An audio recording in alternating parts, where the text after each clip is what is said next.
For those of you who I don't have the pleasure of knowing and having met, I am Lynn Gallagher, and I head up the client partnership team here at Horn.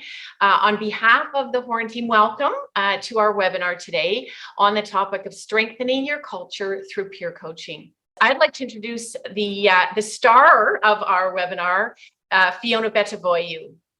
And Fiona, I think you're going to see this in the next 56 minutes. Fiona is a fireball, a really dear colleague and friend.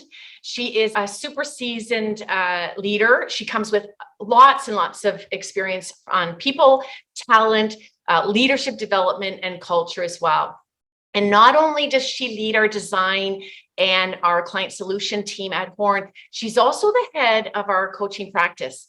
And you're going to quickly see she has a tremendous passion for coaching, and that comes with a lot of experience and also a lot of credentials in the space as well.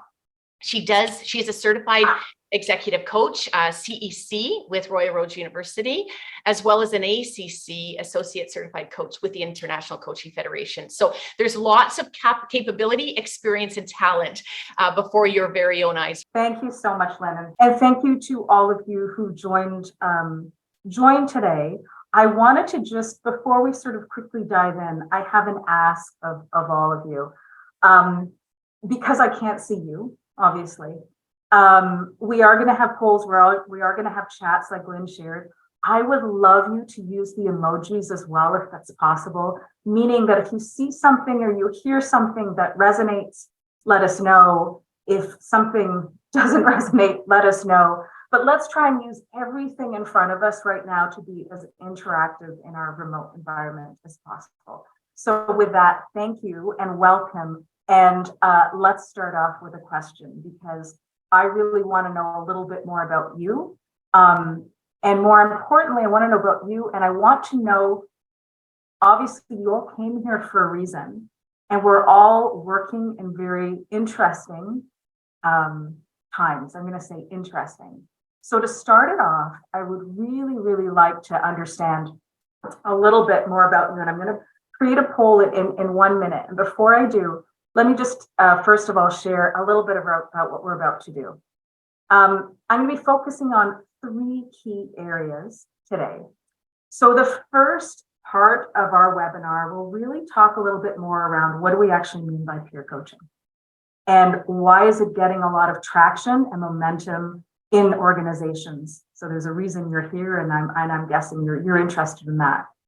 We're then going to dive into tips, practices, what can you actually do so that you can see what peer coaching looks like in action.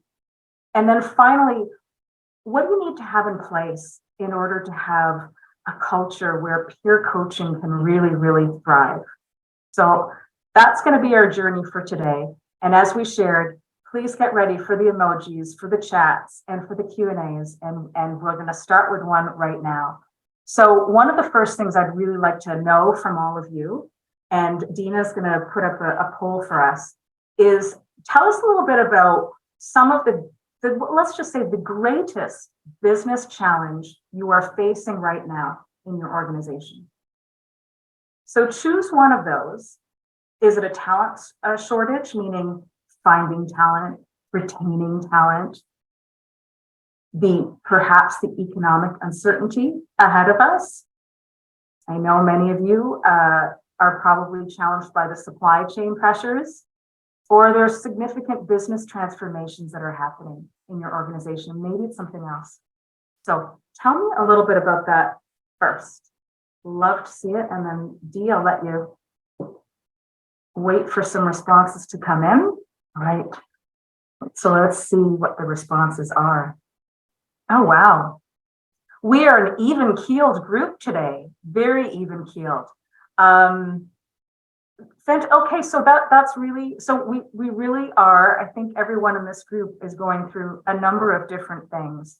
Business transformation coming up at the highest, so obviously significant shifts and changes in your organization.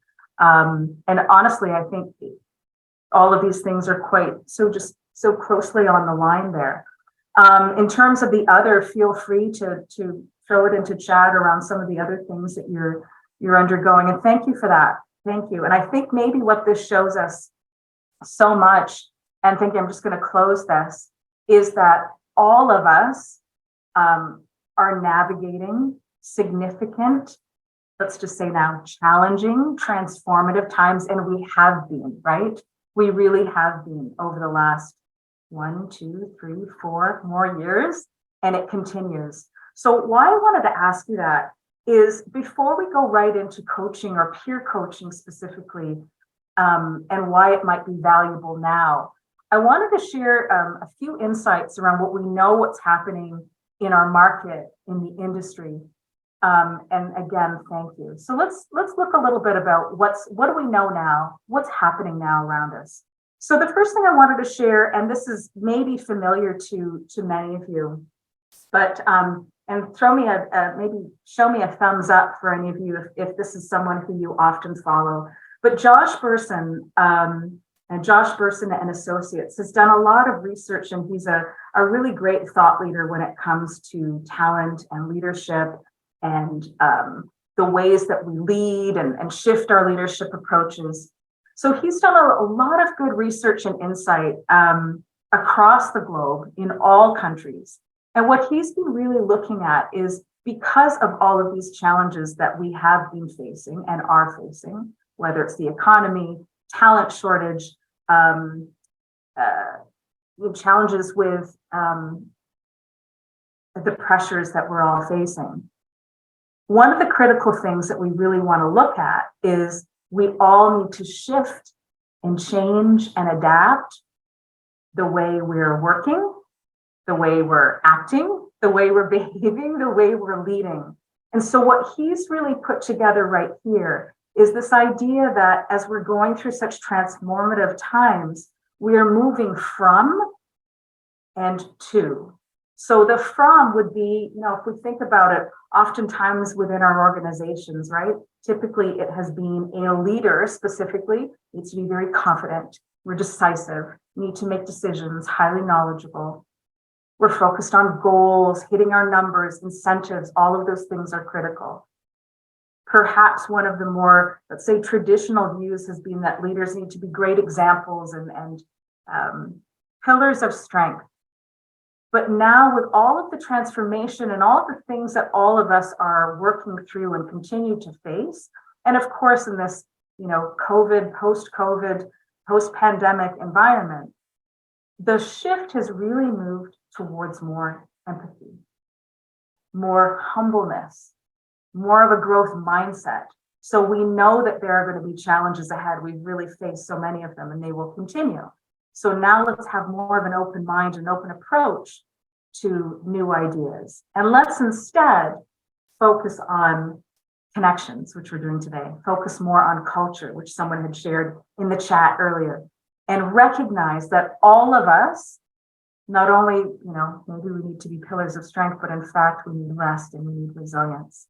I wanted to bring that up to you first, just to kind of start thinking about what are the skills and what are the things that we really want to demonstrate as we move forward.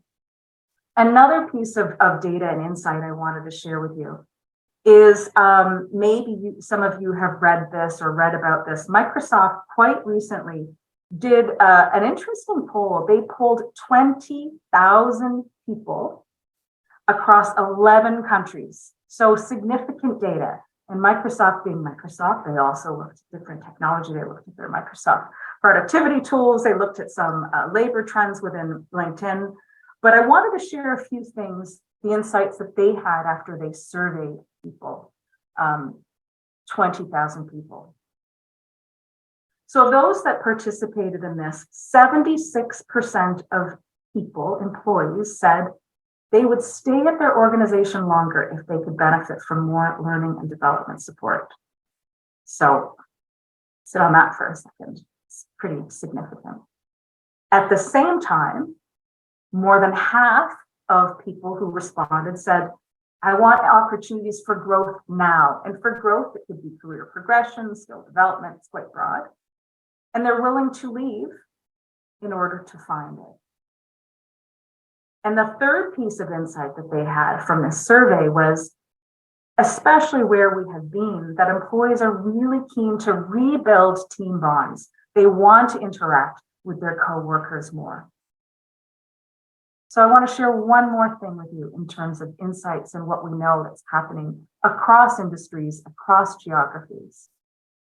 And the last one is really around coaching, because today we're definitely focused on coaching and peer coaching. But what do we already know about coaching? What do we already know and based on research and data? So here are a few things. So have a look at this and see what pops out to you. But what we do know from ICF research primarily is that coaching now more than ever has actually the awareness of what coaching is and the impact has significantly increased. And in fact, it changes a little bit by a demographic. I think it's over 80% of millennials that were part of, again, a very large survey, indicated very familiar with coaching, know what it is, and know what the value is. So a lot more people know about it and want it. We know a lot of things about culture, the culture of psychological safety and trust, right?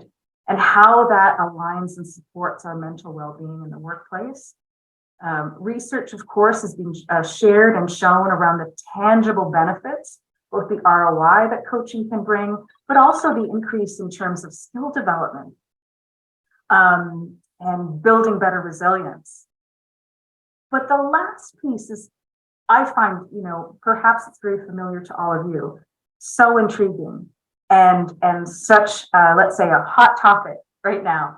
And it's what's in quotes, the democratization of coaching.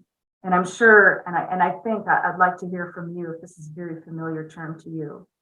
But essentially, when we think about the democratization of coaching, what we know is that historically, coaching was very much up in an echelon, right? For senior leaders, and sometimes the cost was very high, and not a lot of people actually, let's say, participated or had the opportunity. With the democratization of coaching, this concept really is coaching is for everybody. It is for the individual contributor. It is for the supervisor. It's for the director. It's for the manager, because all of us impact our bottom line and all of us need development support. And this leads to increased performance. And we see this from the increase of digital platforms and lower costs within coaching. So I wanted to share those three pieces of, let's say, data and insight with you. And what I would love to know, and please, I want to look in the chat, and maybe Lynn will look in the chat as well. From what you just saw, what stood out to you? And I'm going to have a look at the chat as well, just so I can see. Got a good clap from Michael Lynch, so that's fantastic. But tell me what stood out for you from all of those insights and statistics, and many of them that you know. Love that from Maggie. Yeah, it's not just leaders. Yeah, so that democratization of coaching, absolutely. What else stood out? Yeah.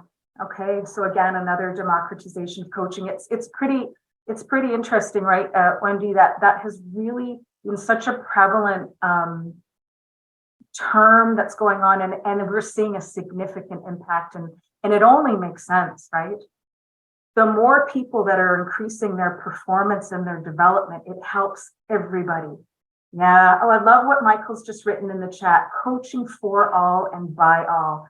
I have to write that one down because that's a good tagline for Michael. So that is fantastic, and that really relates to obviously what we're talking about there. Yeah, and thank you again. So have a look at the chat. Like, that Microsoft survey is absolutely fascinating. When you see that 76% may want to, well, we'll stay if there's more and more development, but also, but I'm ready to look elsewhere. And I actually think that survey from Microsoft surprised them quite a bit.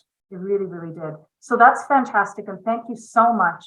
And so really, I wanted to start that way to just really, let's say, level set. Where are we? What's happening with all of us? And why may coaching and peer coaching align to this? How can it help us? So with that, what I really would like to do is let's just jump right in and jump into what are we talking about when we say peer coaching, because I want to make sure we're all on the sort of the same page of how we describe peer coaching. So when I think about peer coaching, I think about how do we engage? How do we inspire? How do we empower people of all levels, like we saw in the chat? And at Horn, the way that we describe peer coaching, and there's different definitions of peer coaching, they're very similar. But this is, have a look, this is how we really define peer coaching.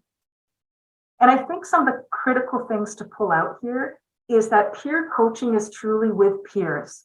So there's no authority or oversight or hierarchy there when there's peer coaching, typically. You'll notice a couple of things that are bolded, and they're my favorite things that are bold. The favorite part is around thinking partners. So if we think about peer coaches as thinking partners, my thinking partner will help me build new skills. I can share insights, successes, challenges. We're going to collaborate together. So these peer coaching relationships absolutely line up with trust and can provide accountability. So that's how we look at peer coaching as a definition.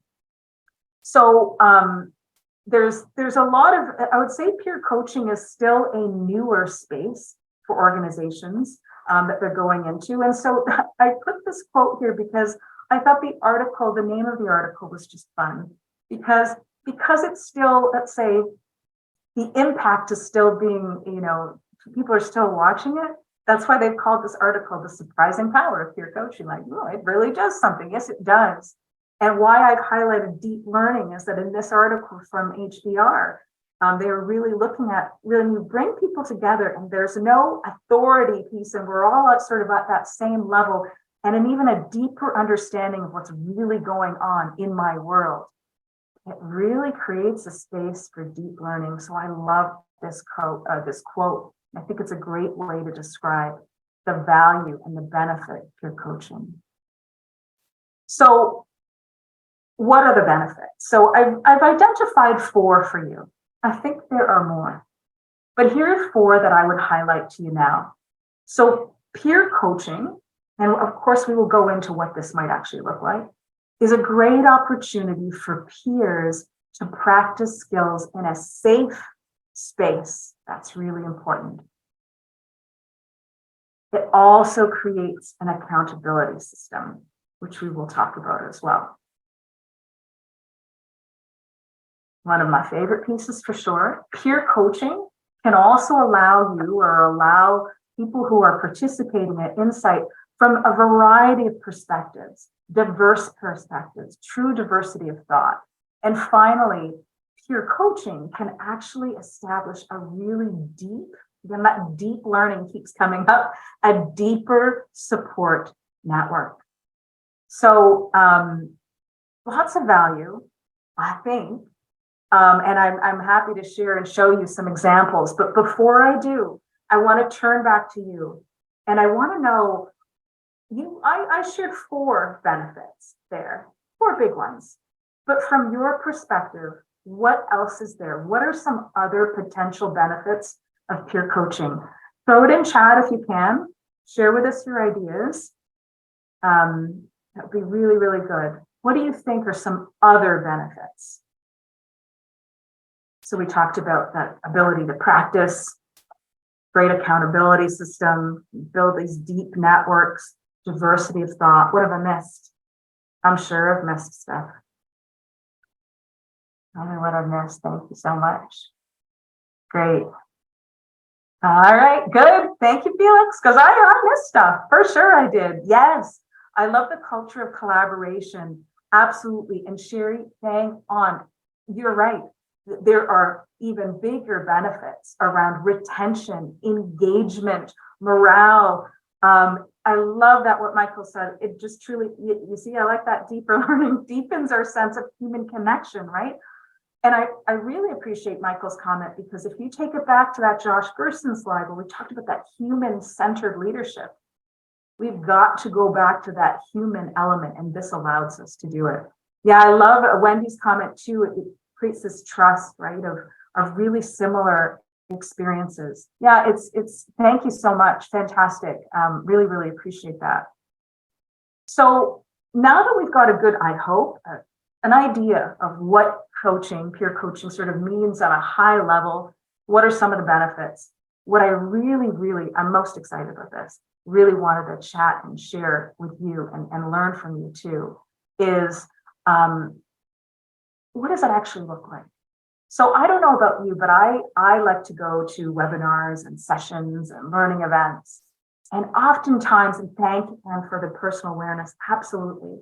Oftentimes what I want to know is, okay, but tell me tell me what this, like, what does this look like? Give me a tip, give me a best practice. And I wanted to jump right into that so we can see.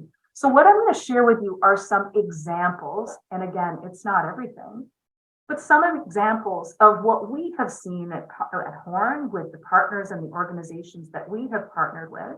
What have we seen that are great examples of peer coaching? But I promise you, I'm only going to share things that I have seen personally have a tremendous impact on engagement, morale, retention, and development. So let me share what those are with you. And again, love to hear your comments throughout around what you think.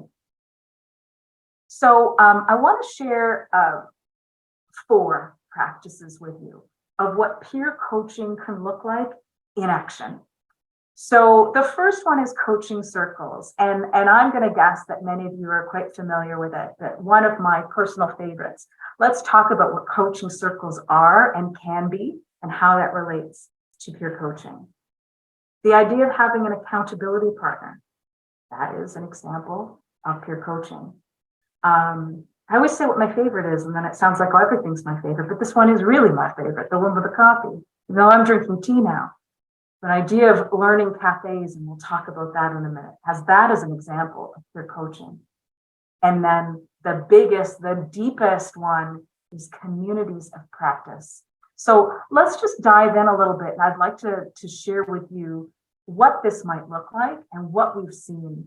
And then, of course, I'm going to turn it over to you to share. So let's talk about coaching circles. So coaching circles, and I'm sure many of you participated, your teams have participated. It is a really, really great way for peers to work together. And it's purposely mentioned a circle, because I don't know if many of you are familiar with Peter Block, but he is one of my favorite consultants and practitioners who really looked at business consulting and talent consulting. And one of the things that he used to say, and this is dating me, this is quite a while ago, that when we come together as peers and as coaches, it's great to be, although I think times have changed, close. And he used to say, we need to be knee to knee. I think those knees I think we're going to move away from the knees now. But this idea of having a circle, we are in a circle. Now, it is an intentional circle. It's not a circle to talk about whatever we want to talk about. It's a circle that's intentionally focused on what successes have we had? And perhaps it's after a learning program. So what have we tried? What worked well? What challenges or barriers are in front of us and we're facing? And then equally as important, how can we find a way forward? So those are some of the, like, what a coaching circle can actually look like and sound like in there. Now, you know, when we talked about what are the benefits, those benefits of peer coaching. Well, here's how coaching circles really lines up with that. And when we have coaching circles, it's actually a great opportunity to practice new skills in a very safe space. So let me share another one with you. And I want to know which ones you use, you like, you haven't tried. Accountability partner. I know that many of you, if not all of you, have been involved in something like this. So an accountability partner is, again, one-on-one. It can be set up simply as a work relationship. Sometimes it's set up in a way that after a learning program, during a program where you work with a partner to ensure that you are following that plan of action. And really what we think about is that it's partners who meet consistently, similar to some of the things that I shared before. And when they meet, there's a point, it's intentional. They address challenges that they're facing and they collaborate together to figure out how they can achieve their goals. Now, as accountability partners, they do model a coach approach. And I'm going to be talking about that in a minute around what that might look like. But really, they work as a coach to support their partner. And if you think about some of the benefits, that goes right back to our benefit of accountability partners truly aligns to the benefit of to create an accountability system. Here is my favorite. Let's bring this up for a minute. I'm not sure how many of you have participated in this. If not, I'm just looking down because I want to look at, I don't have the website here, but if you're interested in this after we talk about it, just look up World Cafe method. So the idea of a learning cafe is absolutely taken from the World Cafe method. And really what it is it's a little bit different from a coaching circle. There's some nuances. And the idea is, especially for teams that are perhaps remote, or you're trying to bring cross-functional teams together, or some of the work that I've done with this is when you need to go cross countries, you're working with a global workforce, and you need to work with people in multiple spaces. A learning cafe is like a cafe when you sit down and you have a coffee or your tea with someone, you have an intimate, focused conversation, except it's virtual or else it's live. And it's purposely set up to, let's say, mimic a unique environment like this cafe or coaching sessions. And again, really the practice and the process here is it's very intentional. And in a learning cafe, what typically happens is that there are small groups of people who are working together in focused conversations and guided questions. And sometimes when it's virtual, those small groups can move to a different group so they can rotate. And then at the end, there's really a large group debrief and insight around what they've learned, what they've heard.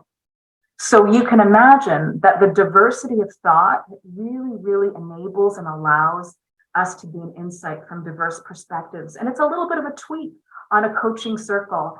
And really, when you have like a different environment and an informal environment, and you think about the bonds that people are trying to create, it's a different informal, unique environment where you can learn deeper in a very safe way and a fun way as well. I'm going to leave you with the last one, which is, to be honest, the deepest one and the one that I think that has the most impact. It really, really does. And I'd like to know if you agree with me. And it's the idea of a community of practice. And I'm going to guess that many of you actually have been parts of community of practice. So for some of you who, let's say, you've been part of a really, when you're in a big program and you're in a cohort and you're with a group of people and you're with people for, let's say, a year, 6 months or longer, or those of you like post-secondary education, when you're with people for a long period of time, you're all in the trenches together. You're all learning things together. What can form from that is an incredible community of practice. So it's a group of people with a common skills, knowledge, who are passionately wanting to support and encourage and inspire those people that were part of that group. And why I say this is sort of like the highest level is typically here, this is when you really master that coach approach and you support your peers on an ongoing basis. I don't mind sharing with you, I am in a couple of communities of practice, and it's and one in particular, it's been one of the probably most meaningful groups that I've been a part of, because I know that I can go to that group. We have a common set of beliefs and knowledge, and we can talk through challenges and things that we're facing. So clearly this really aligns with a deepened support network. So those are 4 examples of what peer coaching could look like. what I would like to know from all of you is, what have you tried? So, Dee, if you wouldn't mind putting up a poll for us. And this, I believe you can, uh, you might be able to do more than one or perhaps not, but try it out. I'd love to know, what have you tried personally, and or what have you led in your organization? All right. I have to say, like, similar to other polls, I was going to say almost even keeled, but the accountability partners coming more than, like, well, half of you perhaps either being an accountability partner or supporting an accountability partner. Fantastic. Love to see that 28% of the learning cafes. I don't know if you love it as much as me, but really, really powerful. This is fantastic, because it definitely shows that you have some great best practices that you already have in action. And for those of you who put none, I hope that this has given you some ideas. So what I would like to do is Lynn, I wonder if I can just go to you for a minute and let me know, because one of the things everyone needs to know, I'm not a fan of multiple screens. So I like to look at one screen. So I won't always see questions and things coming through, but I would always do my best. I'm going to turn it to Lynn for a minute. And Lynn, what kind of questions or even comments are we seeing right now? Yeah, okay, perfect. And so if I may, I'm just going to start us off here. And can I ask you to go to the Q&A icon? And this is a great time maybe to take a break and ask questions. So would love to hear yours. I'll get started with a comment. I'm going to springboard Tracy off of a comment that you made in chat relating to best practices.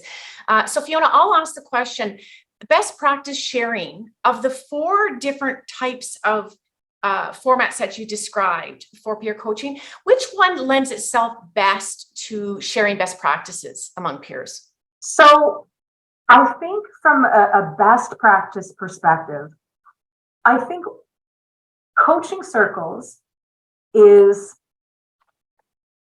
let me think about this for a minute. I might change my answer. So one thing I would comment, Lynn, is when we talk about best practices, one thing that we keep in mind for a lot of these things is, as we're coaching, one of the key elements of coaching is that we're not always telling, we're not always advising, we're asking questions, we're helping to uncover things, we're helping our partners, our peers sort of come to a conclusion. So it's not always best practices, because sometimes when I think about best practices, it could be, well, listen, Lynn, this is what I did, and this is what you should do because you should follow the exact same thing as me. So that's one thing I would just sort of comment, that a lot of these approaches are very much around helping each other self-discover. However, that being said, I think I'm going to change my answer a bit. I think communities of practice, for sure, best practices. And someone wrote a question around, our professional bodies and the accreditation bodies, would they be seen as a community practice? Absolutely. And I go to some of my places like the ICF, and I will ask and I will meet with people and want to understand, so what is the best practice of this, or what do you think about this? So I think communities of practice are probably the top there in terms of really being able to share best practices. But in all honesty, I think it can pop up in all of these, because all of them are set up to learn from other people, share diverse perspectives, hear someone else's insight, and explore what's going on for you. But if I was to choose one, I'd go to the orange one. Okay, nice. Okay, very good. Okay, and hi, Wendy. And I think Fiona did answer your question fairly directly. Professional affiliations, which could be much like ICF in your case. And I think we're hearing you say, yes, community of practice is an ideal format in the context of professional associations or affiliations. Yeah. Okay. Yeah, absolutely. And I think, Wendy, one thing to keep in mind is that when we think about the community of practice, and I'm just going to go on that slide for a minute. And maybe this is what triggered it, and I love it if it did, is this idea of you're with a group of people who have common knowledge or common skills. And why I related it to, if you're in sort of a cohort part of a program, you've all been through the same thing. You've learned similar things. Same thing with a professional association. A group of accountants, when they're together with a CPA association, there's shared insights and learning and different, things that they're all experiencing that could be quite similar. So those associations are fantastic areas to really learn and grow from one another. And in fact, I think that's why that's one of the deepest, most profound spaces for real coaching and peer coaching. Okay, very good. Thanks, Fiona. No worries. Okay. Well, good. No, thanks for that, Lynn. And I appreciate that sort of break to kind of go in and check in with all of you. And if it's okay with you, let's, now that you've told us what you've been trying, and you've been trying quite a bit, and those of you who haven't, I hope that this will inspire you to try out some of these, is let's look at, so what does it take? Meaning, we know that peer coaching is really, really valuable. We know that we're all navigating challenging, transformative times. We know we saw those really surprising statistics of people wanting growth and development now, and they're willing to go and hunt for it. But when we started the webinar, of course, Lynn talked about culture, and that it's all about culture. And it's not about an event. And I know what I shared there, I don't want to make it sound like these are events, hey, do this and there, everything will be good. It's a holistic approach. And so what I wanted to share with you are, what are the conditions of success that you need to lift up and enable a thriving culture that can really support peer coaching? So let me share that with all of you. And again, I'm really, really keen to know and hear what you think. I sometimes call this the honeycomb because it reminds me of a honeycomb. But think of this as an ecosystem. So without one, culture is impacted. Without two, it most likely wouldn't be successful. And I would actually, suggest that perhaps many things may not be successful if you're missing anything on this ecosystem. So let's walk through this a little bit. But I'll walk through each piece kind of relatively quickly. But take a snapshot of this, and that really, like, to make that coaching culture embedded in your organization so that you can really make peer coaching thrive. There are a number of things that we need to have in place, from mindset to process to skills, measurement, rewards and recognition, and performance support. So let's just talk through these just briefly. And then again, I want to know what you think about it. So the first piece is mindset. And for those of you who've partnered with us at Horn, you know that mindset is always top of mind for us. It really is. It's really, really important, especially when we talk about coaching, because it's hard if you don't have the right mindset. It's hard to get started. So remember back when we had that slide where we had the business-focused, business-centered leadership versus human-centered leadership, and that focus on human, and that focus on, we need to encourage vulnerability and making mistakes. One of the key aspects of mindset that I think is most critical to set up a really powerful coaching culture is growth mindset. And we all know. You all know this. We know this. But boy, does growth mindset really, really align to a coaching culture. So if you think of it this way, the mindset of, I'm going to be vulnerable enough to share some of the challenges that I'm facing. I'm not afraid of feedback. I want to be able to learn from my mistakes and grow from them and figure out a path forward. I want to embrace challenges, and I want to be inspired by the success and challenges of people around me. So growth mindset is a critical underpinning aspect of building coaching culture. As we go along that ecosystem process, I have to say, I think one of my coaches once said to me, and it's always stuck in my head, without a coaching approach or process, or let's say a coaching model, it's just a good conversation. I love that. So without a coaching model or a process, it's just a good conversation. Good conversations are great. I'm not going to knock them at all. But to really embed a thriving coaching culture, you want to have a process. So I'm sure some of you who've got obviously strong coaching cultures and you're working towards an even stronger coaching culture, you have some sort of coaching model. Some of you might be using the GROW model, which is quite I'd say a popular coaching model that many organizations use. At Horn, we'll often use GOAL as a way to teach and support and lead people through coaching. But here's what's really underneath anything, any model that you use when it's a coaching model. What's underneath it is a question-based approach, really trying to uncover and unlock what's really happening and what's really underneath, whether it's a success or a challenge that someone might be facing. And then helping to guide and inspire and work together towards a goal, towards action, so that something happens, that we move forward. That's my favorite piece, is that we move forward. So skills, we talk about the skill development, skill gap. We talk about it all the time. In order to lift up a coaching culture, you do need to have skills and you need to develop those skills. The skills that we really think are exceptionally strong or need to be really strong within coaching are these.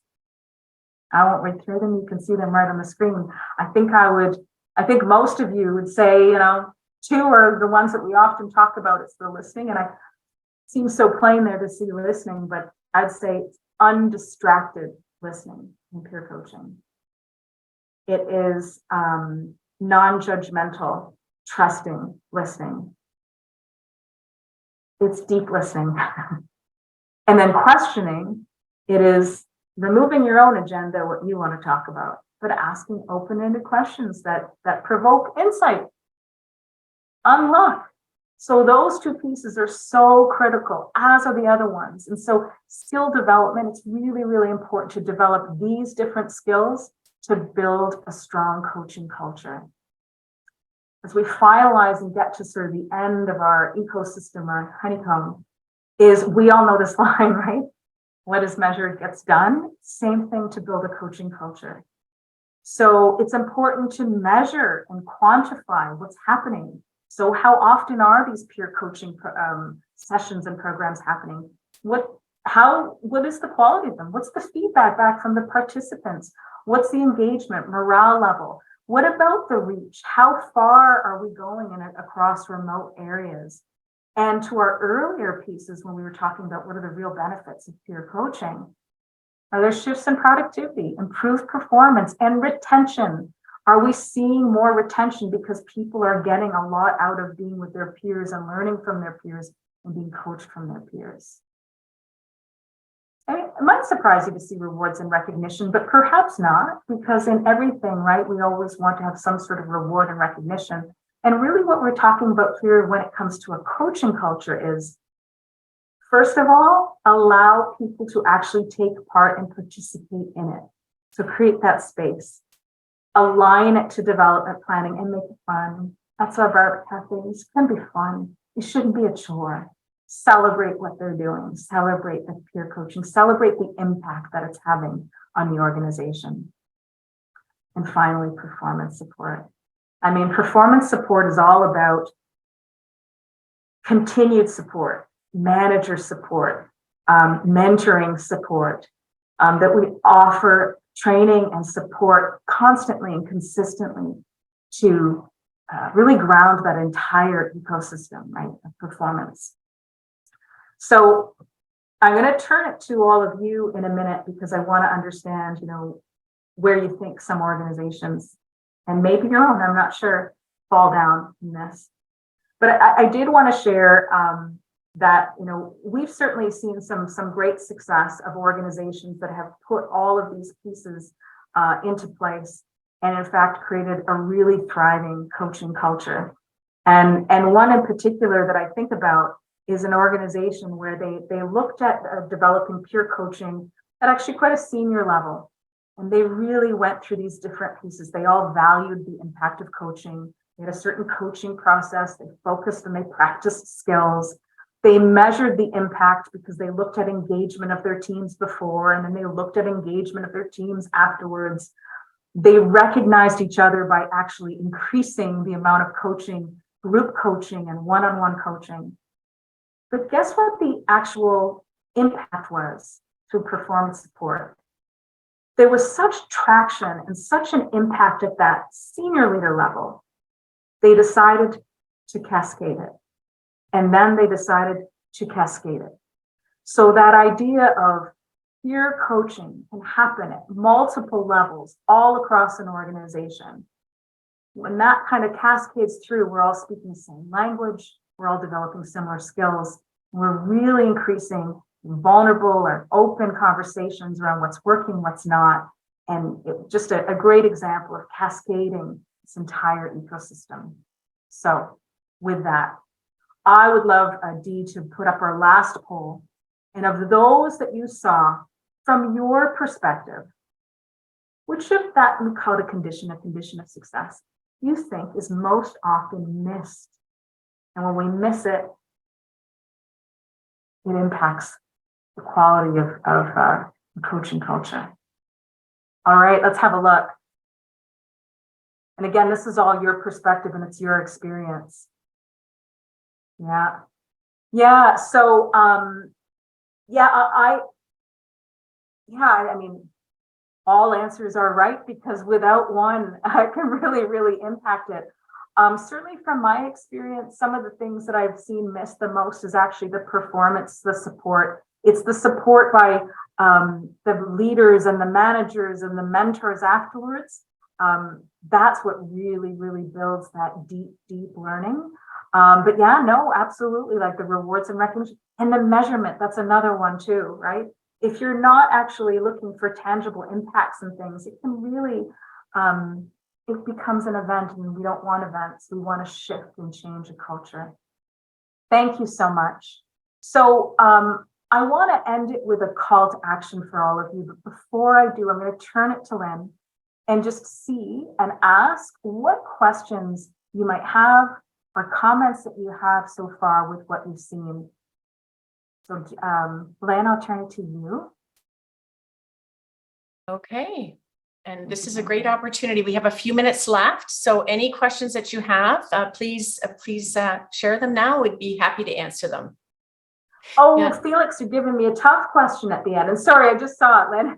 Yeah. Must it be organic to get buy-in? Well, I mean, I think Felix, it's always hard if you're, trying to jam something down someone's throat, say, this is the value, this is important. I think there is an organic aspect to it if you can really show and demonstrate, and there's lots of research to show it, Felix, that some of the actual business impact and impact to ROI when you have coaching and when you have peer coaching. Many of us, that's why I showed you data right up in the beginning. We're motivated by data. We look at things to say, we want our employees to be better and to be stronger. We want to increase productivity. We want to support engagement. So I think by sharing some of that information, it can really help support buy-in. Absolutely. I think that's one of the things that I would definitely say. And honestly, Felix, think about that first slide or the second slide. When we know with 76% of those people saying, I want to have development, we really know that development is for everybody and that people are leaving and it's hard to find people. Yeah, I love the comment, make it seem exclusive and everyone will want to take part. I like the way, that's great.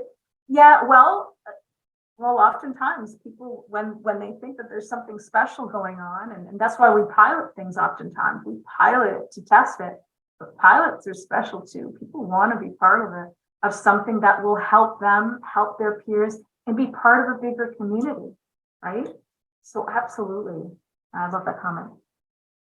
Well, thank you so much. Here's what I want to share with you in our final few minutes together. First of all, I wanted to say thank you for your comments and thanks, Felix, for the thumbs up. I appreciate it. So it's a call to action, because in coaching, we always want to make sure that we're moving forward, right? And so I have a call to action for all of you. Wherever you are in establishing and building and making your coaching culture continue to thrive and learning more about your coaching, here's what I'd share with you. Here's a call to action of what to do next. If you use this ecosystem, if this is something that you think really aligns well with what you believe, assess your own organization. Where are your gaps? Where do you need to focus? And then go right through this and say, okay, so if I wanted to do this, if I want to set up a really strong coaching culture, I want to communicate the value of coaching and align it to your organization's goals and vision. Make sure you align on a consistent coaching approach. It's just a good conversation. Close skill gaps. Have targeted learning programs to close those skill gaps. Launch and measure a coaching program. Measure it, measure it, measure it. About 22 or 24% of you said that piece is sometimes missing. Reward, recognize those people who participate in it. As we saw, make it exclusive, make them know that what they're doing is really, really important. And finally, remember that last piece, that's the biggest, deepest part. Build a community of practice to support and champion a coaching culture. So that's a call to action for all of you. And I want to, from that call to action, what I would love to know, and put it in chat, please do, what are you inspired to do next? So your way forward. What are you inspired to do next? What's next for you? So I'd love to hear or see a couple things in chat there. What are you inspired to do next? Thank you so much. And as you put that in there, I'm actually gonna watch it, and I'm gonna turn it over to my colleague Lynn. Oh, thank you so much. And I'm gonna turn it over to, I love the support my team's opportunity. That is fantastic, Wendy. It's supportive, it's inclusive, and it will go a long way. I can literally promise you. I really can. And with that, I'm gonna turn it over to my colleague. Okay, awesome. Lynn. Awesome. Thank you, everybody, for joining over the last hour. By the looks of the chat comments coming in, you did receive something out of this, which is great. I would really encourage you to really take on, as Tracy is doing, take on Fiona's challenge and do something, like act upon the insights that you've gleaned today, so that this truly does become actionable and really tangibly beneficial for you. If you do have any other questions about anything that Fiona has described, or want to have a deeper conversation, whether it be around coaching, peer coaching, culture, transformation, leadership, or any of those topics of the like, please feel free to reach out. We'd be very happy to have a deeper conversation with you. And at the same time, I know there was a lot of information shared here. If you wish to have a copy of the recording, then please also reach out, okay? And we'll make sure that we have it for you and get it in your hands. And so with that, we're right on 2:00 Eastern time right now. And so with that, we will bid farewell for now, and we look forward to seeing you next time. Thanks, everybody. Thank you so much, everybody. Thanks for your participation. Bye-bye. Bye.